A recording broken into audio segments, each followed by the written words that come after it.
Hello guys, welcome back to our channel, Tenervid TV.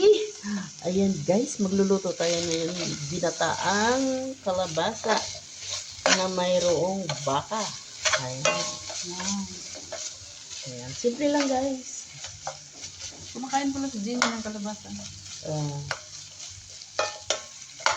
Ayan. So wait na lang natin siya kasi actually guys, yung luto na itong yung baka, malambot na siya.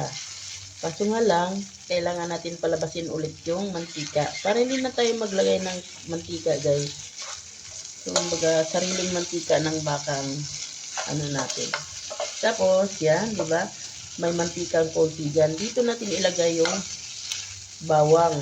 Gisahin natin, bawang, ang luya. Ay, natipid tayo sa bawang ngayon guys. Wala. Ay, wala kami din ng bawang. Sige, Andy. Cool.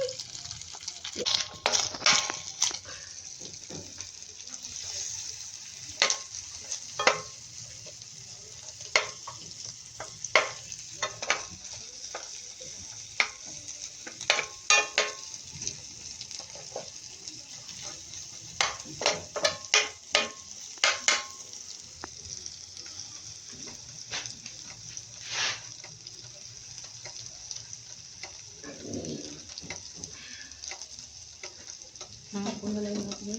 Uy, ikon siya niya. Sino na ka? Huwag may tubig. Ah. Sa itapon. Sa itapon, no? Oh, maraming nor yan. Hindi siya pure gata.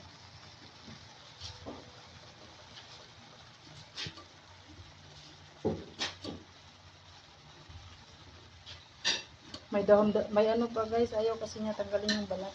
Nandyan daw yung vitamin sa balat.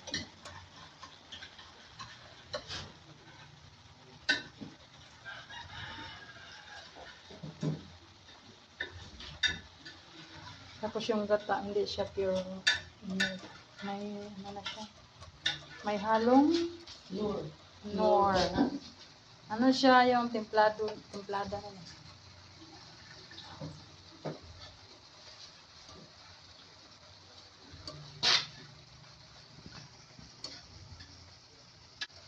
Lagyan na natin yung gata.